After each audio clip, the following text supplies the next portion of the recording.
IPL 2026 ముగిసినప్పటి నుంచి social మీడియాలో Hardik Pandya hot topic గా మారిపోయారు.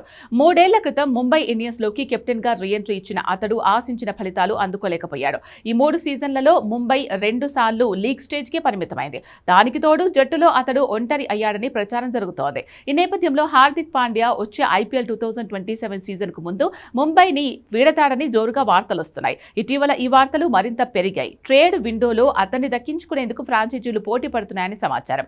తాజాగా చెన్నై సూపర్ కింగ్స్ సైతం అతడి కోసం ప్రయత్నిస్తోందని వార్తలు వచ్చాయి. అయితే ఈ వార్తలపై Chennai super kings CEO Kasi Viswanathan స్పందించారు. హార్దిక్ పాండ్యాను ట్రేడ్ ద్వారా జట్టులోకి తీసుకురావడంపై ఇప్పటివరకు చర్చలు జరగలేదని స్పష్టం చేశారు. హార్దిక్ పాండ్యా ట్రేడ్ విషయంపై ఇప్పటివరకు మా ఫ్రాంచైజీలో ఎలాంటి చర్చ జరగలేదు.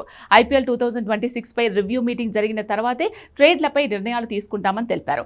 మేజర్ లీగ్ క్రికెట్ ముగిసిన తర్వాత ఐపీఎల్ 2026 పై రివ్యూ ఉంటుందని కాశీ విశ్వనాథన్ వెల్లడించారు. దీంతో చెన్నై సూపర్ కింగ్స్ లో హార్దిక్ పాండ్యా వెళ్లడం దాదాపుగా ఖరారైంది అన్న వార్తలకు చెక్ పడినట్లయింది. ఇక మేజర్ లీగ్ క్రికెట్ ప్రస్తుతం అమెరికాలో జరుగుతోంది. జూలై 18 వరకు ఈ లీగ్ జరగనుంది. ఇందులో సిఎస్కే అనుబంధ జట్టైన టెక్సాస్ సూపర్ కింగ్స్ కూడా పాల్గొంటోంది. అందుకే ఎమ్మెల్సీ ముగిసిన తర్వాతే ఐపీఎల్ 2027 సీజన్ పై పూర్తి సమీక్ష నిర్వహించి ట్రేడ్లపై నిర్ణయం తీసుకోనున్నట్లు సిఎస్కే యాజమాన్యం స్పష్టం చేసింది.